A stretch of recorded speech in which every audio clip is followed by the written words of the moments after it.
Hello, folks. Phil Tenaya here. I'm a school psychologist and a psychological flexibility expert.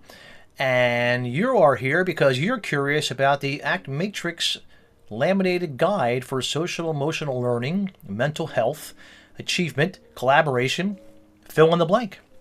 So what I want to do in this short video is I want to show you the point of view first, and then I would like to show you the guide so that you can see what it looks like. So it's based on a point of view, and I'm going to show you the point of view right now. So if you were with me, or I'm working with a student, I would ask, is it okay if I show you the point of view? Everybody always says yes. And then I would have this diagram, which is known as the matrix, up somewhere, either on a board, smart board. If you're using it virtually, you could do it just like I'm doing, like this. And you would have the diagram. So you'd say something like, okay, so at the top we have the five senses, and then down here at the bottom of this vertical line, we have the mind. Over here, we put the things that people do to move toward, and over here, we put things that people do to kind of get away from stuff that they don't want. And I already have the first question I want to ask you written down here, which is, who is important to you? So I'll go first. So for me, my wife and my children are important to me. So I would go over here and I would write wife and children down. How about you? They're going to begin to tell you about who is important to them. This is the beginning of social emotional learning, folks, right now, in real time. We're getting to know them, and they are beginning to recall their important people, which is a very nice place to start any conversation. Works like a charm. And then once we do that, we're going to come over here to the lower left quadrant. And over here, I put yucky stuff. And by yucky stuff, I mean stuff that shows up inside of me that I don't want, like fear. So then I would write the word fear down here so they kind of know what that is. You ever have any yucky stuff like fear show up inside of you? They're going to say things like anger, sadness, boredom, whatever they say. We're going to say, great. And we're going to write that down right down here. That's where the yucky stuff goes, right here.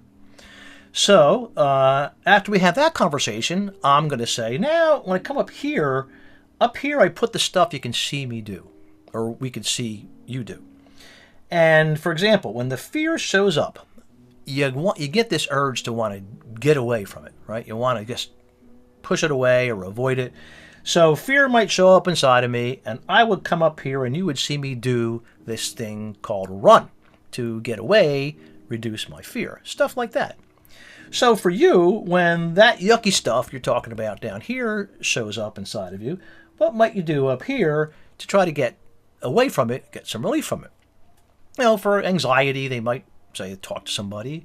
Anger, somebody might yell to reduce their feelings of anger or frustration. Boredom, someone might say, I put my head down. And we're just writing that stuff down here in the upper left. It's not good, it's not bad, we're no judgments here. We're just simply putting this down because these moves are necessary for survival. We all need to run to get away from scary stuff. Sometimes you got to take a break. Sometimes we have to say something in a way that maybe is not so pleasant. And these are just what we call relief moves or away moves. They're done for the purpose of trying to get some relief from the yucky stuff. So just put that there. And then over here, we're going to come to the upper right. And here, what I say to people, to my students, is, well, you know, what might you do, I might see you do, to move toward those important people?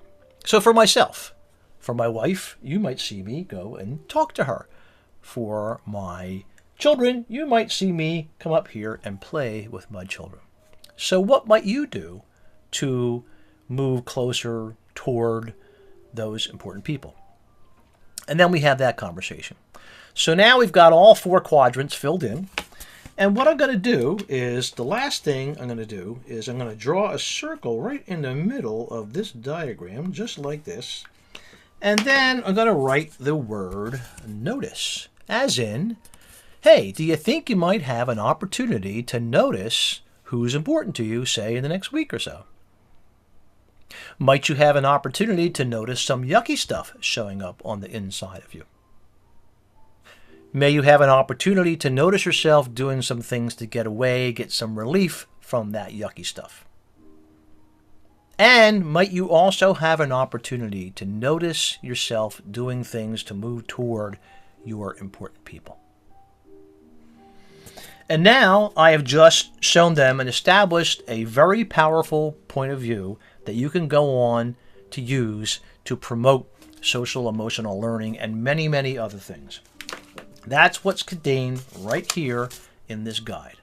The first page just goes over some of that, talks about mindful awareness, a little bit about Dr. Kevin Polk, who is the creator of the ACT Matrix, who I've been collaborating with for many years, and we're working together to bring this approach into schools and classrooms and businesses and organizations. So then, as we go along the guide, the next page is just what you and I just did. It is what we call it the first loop. The questions are there, the responses are there, and I even have a completed matrix diagram here to show you what it might look like. At the bottom, there is a link for video resources that you can watch me walk through that process if you need to review it. But all of this is set up so that you could take this guide, go right into the classroom, and sit down with your student and go through the steps. That's pretty much the way that I started. Once we've got that going, then remember we did that little bit of noticing. So the next part of this diagram is going to be talking about just that, which is noticing, right?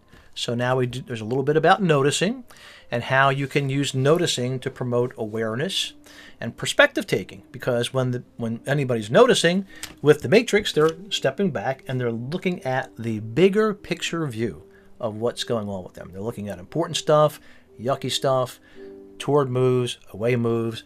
They're seeing it all from a more backed up perspective.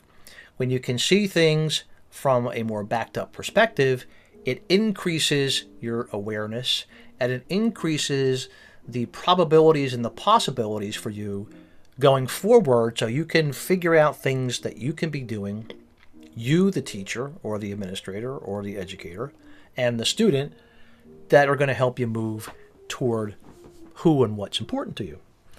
So there's a little bit about noticing, but we're not done, because the matrix also can be applied to working with groups. So now here in this page is how you would do that same process with a group. And it's going to be the same process, except we're now talking about a group of people. So the question's going to shift from who's important to you to what's our shared purpose? What are we here to do? And we start having a conversation about that, and then we go through the rest of the diagram. Very, very powerful way to pull a classroom together, to get collaboration going, using the language to groom that cooperation.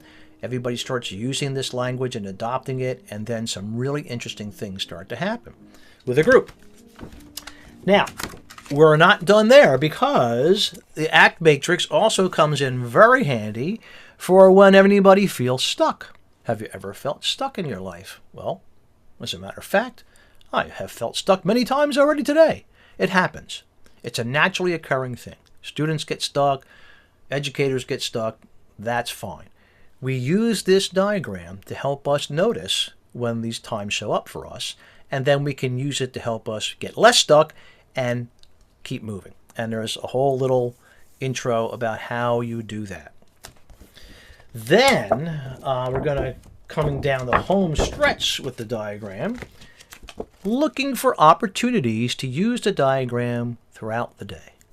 So unlike a curriculum or setting aside a time, you can use this matrix anytime you want, anywhere you are. The students can use it anytime they want, anywhere, especially if you have it up, available, ready for use. And what starts to happen is they do use it, and they use it to promote their own self-awareness and their own self-regulation. And then they have these feelings of empowerment that show up. And then they start taking off and doing things that maybe they didn't think that they could do before, both individually and with a group. So all of that is contained in this handy-dandy little guide here. And there's also some resources at the end, some online resources, webinars that Dr. Polk and I run, and some other online resources which you can read about when you get the diagram. So please pick one up. It's available through National Professional Resources, and tell your district about it, tell your organization about it, because you want as many of these guys out there as possible in the hands of teachers and students and educators so that we can develop healthy and happy classrooms. So there you are, folks. Please reach out to me if you have any questions. My email is there on the site. I love to hear from people, love to hear how you're doing with it. And take care. Best of luck to you and to those that you serve. See ya.